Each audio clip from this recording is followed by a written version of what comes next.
A gente vai agora para o noticiário internacional, mas porque a gente precisa continuar aqui. Correr. Ó, os tanques e as tropas de Vladimir Putin, russos, né, os tanques russos, já chegaram nesta manhã lá à capital ucraniana, Kiev. Eles ficaram aí até a madrugada, a cerca de 10 quilômetros ali da capital, do centro da capital. E o ministro da Defesa ucraniano, ele recomendou que os moradores lá de Kiev fiquem em casa e preparem coquetéis Molotov para enfrentar os tanques e tentar neutralizar o inimigo. Dá vontade até de chorar quando a gente diz isso, porque é uma desigualdade muito grande, bélica, de armamento do exército russo contra aí o pessoal lá da Ucrânia. Aí eu trago aqui para o Brasil o vice-presidente Mourão, ele se manifestou a favor da Ucrânia e o Bolsonaro disse que o vice cometeu, vou abrir aspas aqui, uma peruada quando falou contra a Rússia. Bolsonaro disse que opinar sobre o conflito cabe apenas a ele, que é o presidente da República.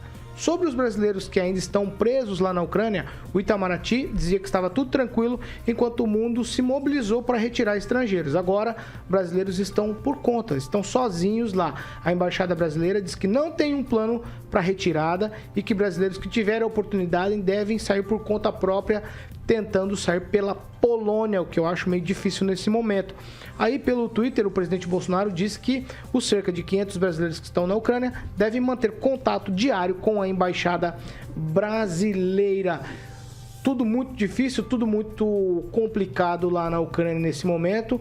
O que me parece, professor Jorge, é que o Zelenko, se eu não me engano, é o presidente ucraniano, Zelensky. né? Zelensky, ele está sozinho, ninguém levantou uma palha, todo mundo falou-se muito, mas ele ficou sozinho lá contra o exército russo. Dois pontos, duas questões. Primeiro, a ideia do Peru e da peruada. Aqui vai uma peruada. Meu Peru não tem noção. Viaja a Moscou e desautoriza Mourão. Só isso, professor? A segunda é que estamos frente a uma situação, e já todo mundo já disse, complexa. A Ucrânia está sozinha? Não está sozinha. Não está sozinha. Duas razões que demonstram isso. Primeiro, as manifestações internacionais em apoio à Ucrânia e na rejeição clara, contundente, coisa que o Itamaraty não fez. Mas só manifestação também. Professor, quer mandar tropas para Kiev? Fez sim. Vai, deixa o professor concluir. Com a palavra, né? Não se manifestar. Segundo, enviar armas, enviar soldados ocidentais, vou chamar dessa forma, à Ucrânia, é declarar uma guerra. A OTAN mobilizou todas as suas forças na linha de fronteira porque a Ucrânia não pertence à OTAN. Isso é muito claro. Não dá para cobrar um esforço militar do Ocidente contra a Rússia. Isso já estava posto nas questões diplomáticas e geopolíticas. Conclui, professor. O que se aguardava era que rapidamente a Ucrânia entrasse na OTAN e isso não ocorreu e a Rússia reivindicou um Estado neutro e o que está ocorrendo. Quem, Rafael? Bom, o Ministério aqui das Relações Exteriores publicou uma nota dizendo que realmente quem quiser fazer aí o retorno, né, para o Brasil, aí tem ali só solicitar a embaixada que isso pode ser que aconteça, né? Não está dizendo que não vai ajudar de hipótese alguma nenhum brasileiro lá. Agora, referente a essa situação toda, eu acho que ninguém está com a Ucrânia. Isso é fato. Se tivesse, mandariam, né, reforços para conter qualquer tipo de invasão. Ninguém está com a Ucrânia. Basta sanções para tentar segurar a Rússia? Óbvio que não. Isso tudo, na minha opinião, humilde opinião, porque eu não sou especialista de nada, principalmente em geopolítica, acho que é uma cortina de fumaça, inclusive, entre Rússia e Estados Unidos. Para mim, a Ucrânia, infelizmente, é uma vítima. E não adianta colocar sanções para a Rússia, que isso não é apoio.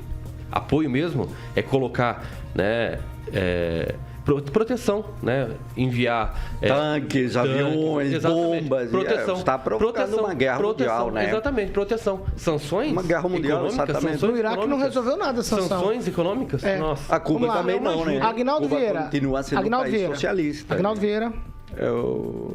Os Estados Unidos já entraram em outras guerras, mesmo não tendo o país envolvido na OTAN, quando é de seu interesse. E dessa vez a guerra é diretamente com a Rússia, né?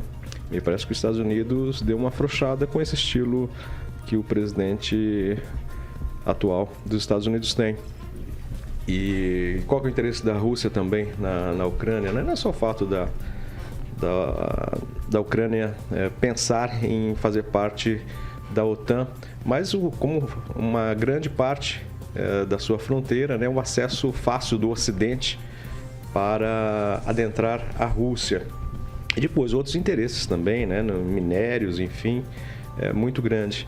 E a Ucrânia que foi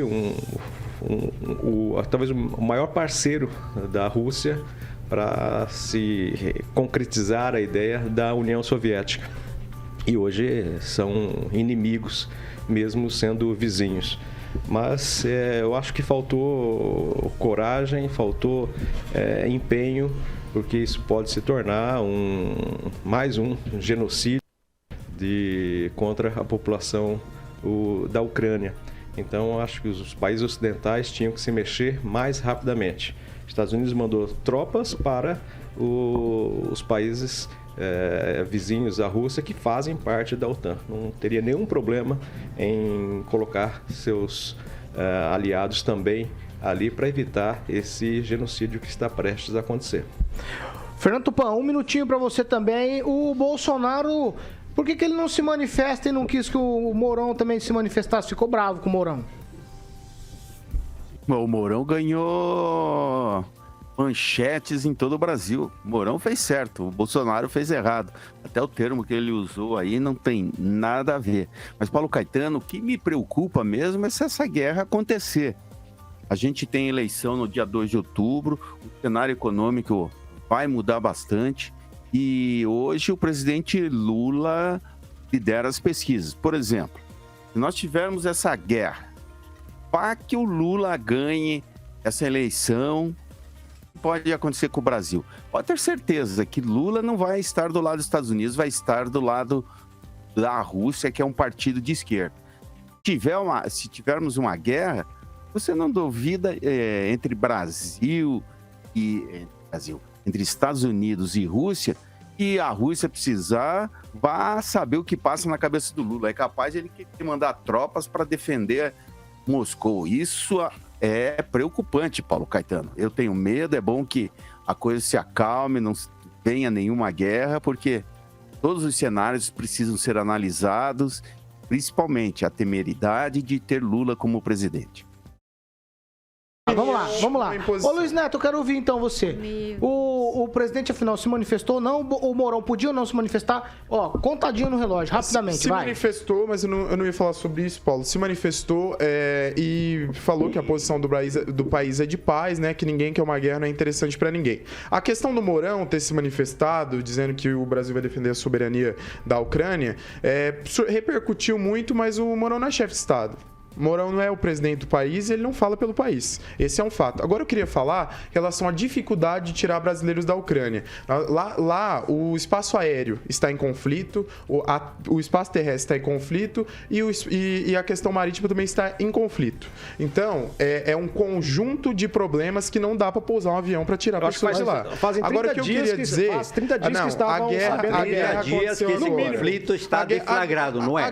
E aí todos os países tiraram o cidadão. Quando o Bolsonaro foi a Moscou, concluir o meu raciocínio. Vamos lá. Eu queria concluir o meu raciocínio, Jorge. Muito obrigado. Conclui, né? 30 segundos então, para concluir. Só para esclarecer. Agora um fato importante que a gente tem que dizer em relação a tudo isso é o seguinte, essa guerra, né, ela teve países que ajudaram, mas não estão ajudando como deveriam, né? Porque ninguém quer uma guerra, Paulo. Esse é um fato. Uma guerra, ela prejudica toda a nação, todo mundo.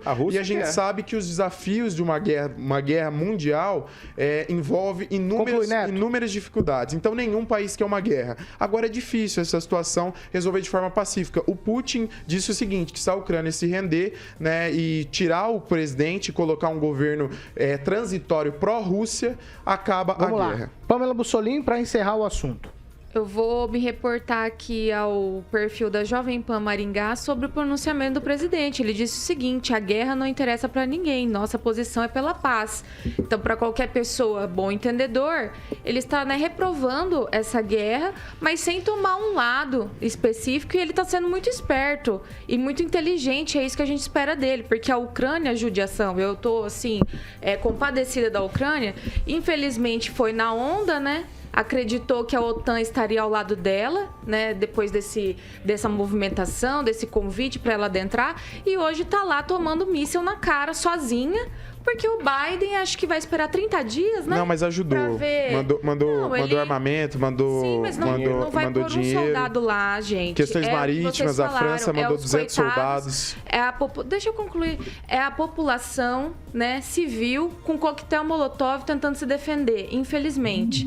Então a gente tem que ter muita inteligência, muita estratégia para não entrar em conflitos desnecessários. Infelizmente a Ucrânia acabou envolvida nisso, é a grande vítima da situação, porque o Putin mesmo estava se programando para isso há uns 10 anos, de acordo aí com os especialistas em geopolítica. Então achar que ele já não estava esperando essas sanções econômicas, que ele já não estava prevendo e preparado para isso, é muita ingenuidade. Infelizmente hoje eles estão sozinhos. Então o presidente está corretíssimo de não comprar uma briga que não é dele.